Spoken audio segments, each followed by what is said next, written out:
Salut tout le monde, j'espère que vous allez bien les amis, on est parti pour une nouvelle vidéo. Pour rappel, le Real va affronter l'Athletic Bilbao, ça sera dimanche soir, c'est le grand match de cette journée de Liga, un duel important dans la course au titre, un duel aussi entre les deux meilleures défenses de Liga. On va démarrer tout de même avec la une du quotidien Marca qui titre sur Xabi Alonso, El Técnico de Moda, le technicien à la mode. Xabi Alonso et son Bayer Leverkusen qui reste toujours invaincu, c'est absolument incroyable. On est début du mois d'avril et le Bayer Leverkusen de Xabi Alonso n'a toujours pas perdu la moindre rencontre cette saison, toute compétition confondue, ce qui est quand même complètement hallucinant. Et évidemment, ça attire la convoitise, hein. Quand on voit le jeu produit par Leverkusen, ça attire la convoitise des plus grands clubs européens.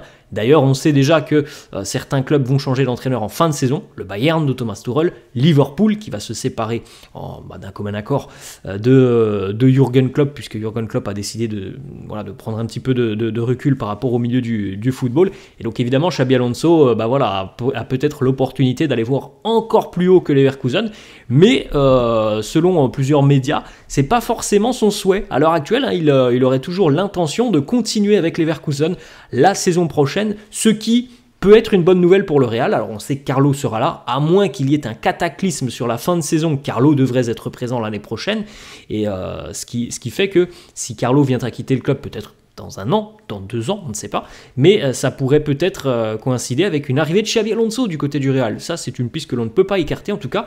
Pour le moment, il ne privilégiait pas les options qui l'emmènent du côté de Liverpool ou du Bayern. Autre information que l'on retrouve, les amis, sur cette une de Marca, c'est tout en haut.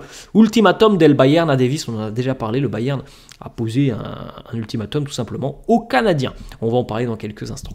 On revient avec cette fois-ci la une du quotidien AS. Hendrik enthousiasma, l'enthousiasme autour d'Hendrik qui a montré de très belles choses sur cette trêve internationale.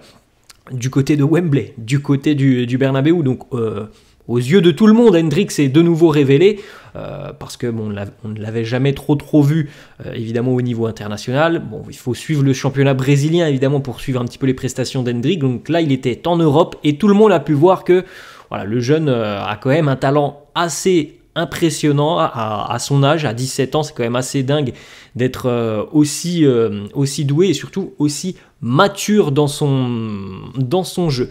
Une petite photo, ça date de cette nuit, photo de Hendrik qui porte le drapeau de Palmeiras, c'était cette nuit dans un match, il était déjà de retour au Brésil, il avait déjà un match avec Palmeiras et il a de nouveau marqué. C'est quand même assez fort aussi en l'espace de moins d'une semaine, hein, puisque le match à Wembley c'était samedi dernier. Donc samedi dernier, but à Wembley lors de la rencontre entre l'Angleterre et le Brésil. Mardi, but au Bernabeu lors de cette rencontre entre l'Espagne et le Brésil. Et cette nuit, il a marqué le but vainqueur aussi en demi-finale du trophée Paulistao. C'est un trophée de pré-saison au Brésil. Et donc Palmeiras est qualifié pour la finale qui aura lieu ce week-end. C'est quand même assez dingue de voir à quel point Hendrik est déjà très à l'aise malgré ses 17 ans. Petite information de Fabrizio Romano qui, selon les dires de l'entourage d'Hendrik, il pense, le jeune Brésilien, qu'il peut marquer l'histoire du côté du Real Madrid, et je pense sincèrement qu'il en a toutes les qualités. On verra comment ça se passera son adaptation du côté du Real. En tout cas, à l'heure actuelle, force est de constater qu'il franchit tous les paliers, toutes les étapes de sa jeune carrière avec brio. Du côté de Palmeiras, il y a eu un petit temps d'adaptation au plus haut niveau. Il a très rapidement aussi connu la sélection brésilienne. On voit aussi déjà l'apport qu'il a du côté de la sélection brésilienne, son instinct du but. Donc on peut se dire que du côté du Real, on lui souhaite évidemment que tout se passe très bien dès son arrivée, et je pense qu'il faudra certainement compter avec Hendrik dès la saison prochaine.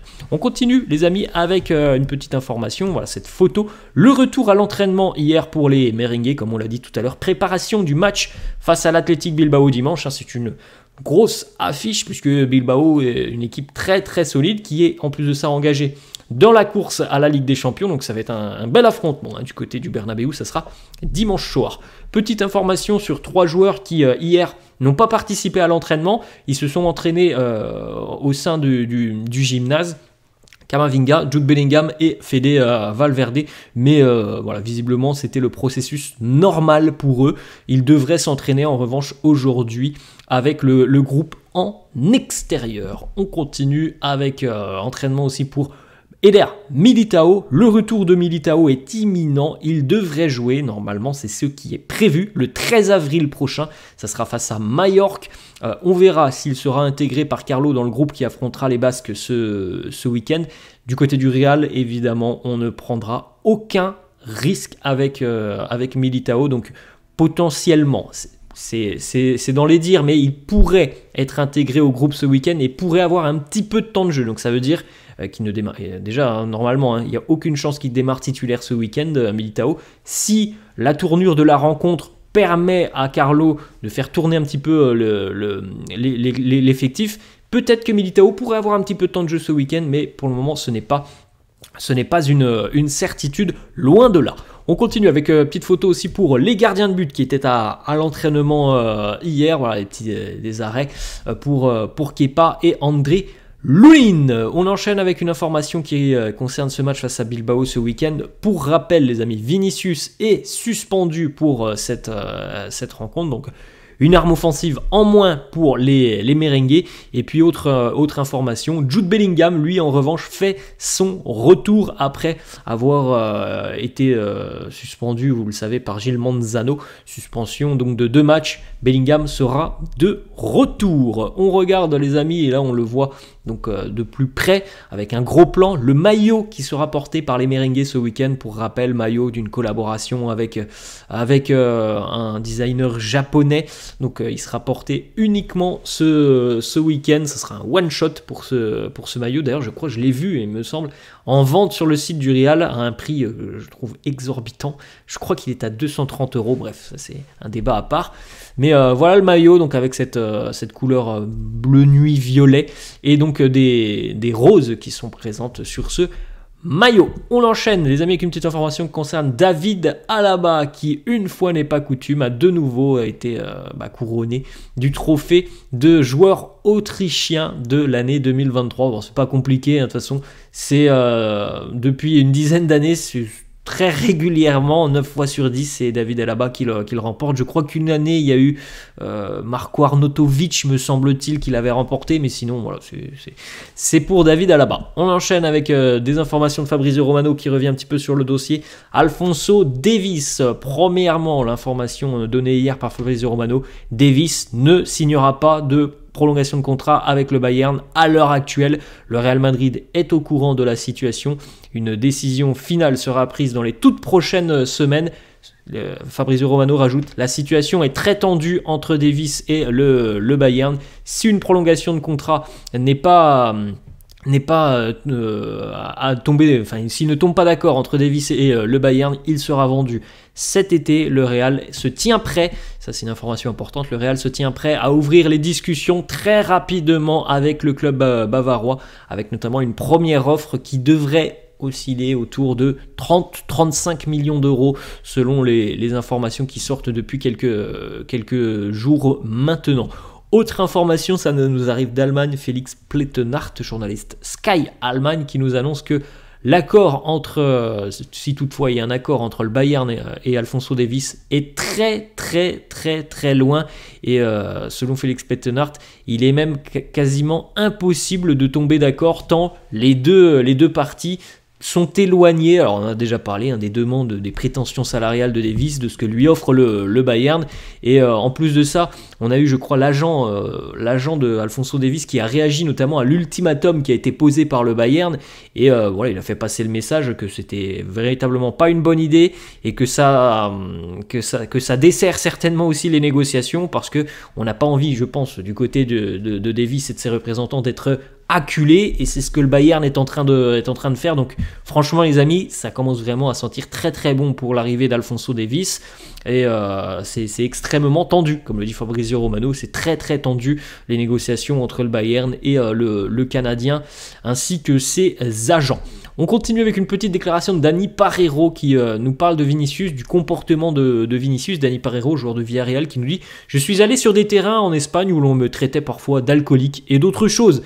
Vinicius a tort dans certains de ses comportements, il ne devrait pas répondre. Moi je n'ai jamais répondu. Après, comme on l'avait dit Vicente Del Bosque en début de semaine, je crois, chaque joueur a son propre caractère. Je pense que Dani Parejo est quelqu'un de beaucoup plus introverti et Vinicius, lui, a besoin voilà, de répondre tout simplement, et ça me semble assez normal, surtout que je suis pas sûr que ça soit tout à fait le même degré entre dire à Parreiro, parce que voilà, c'est une mauvaise blague, ce sont des supporters qui veulent évidemment l'embêter, ouais, t'as une tête de bourré. Je suis pas sûr que ce soit tout à fait la même chose que les insultes à caractère racial que subit Vinicius. Il n'y a pas forcément le même degré d'insulte, si on peut dire ça comme ça. On continue les amis avec une petite information sur la performance du Real, une performance assez exceptionnelle sur le recrutement sur les 5 dernières années.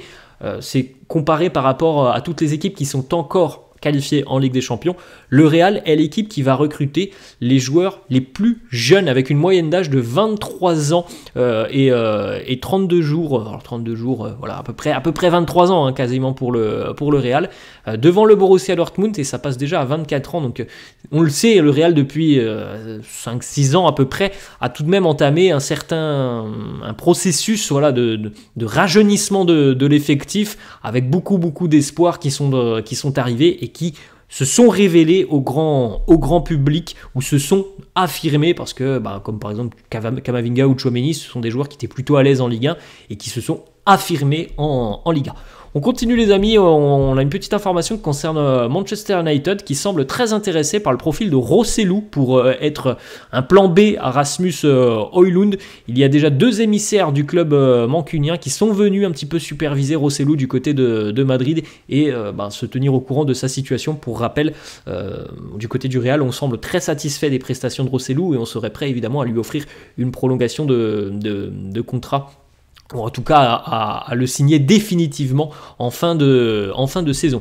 On va terminer les amis avec une petite information qui concerne Gil Manzano, donc l'arbitre qui avait refusé un but vainqueur au Real face à Valence il y a quelques semaines, qui avait d'ailleurs aussi averti Jude Bellingham d'un carton rouge. Et bien Gil Manzano sera de retour ce week-end en Liga. Il arbitrera la rencontre entre Gérone et le Betis, et il me semble qu'il avait arbitré en milieu de semaine un match international. Alors, je crois que c'était la semaine dernière, c'était le match entre l'équipe de France et l'Allemagne. Gil Manzano qui était présent, donc retour en Liga pour lui ce week-end. Voilà les amis, la fin de cette vidéo, j'espère que ça vous a plu. N'hésitez pas comme d'hab à lâcher un petit pouce bleu, n'hésitez pas non plus à vous abonner à la chaîne, je vous laisse et je vous dis à la prochaine. Ciao.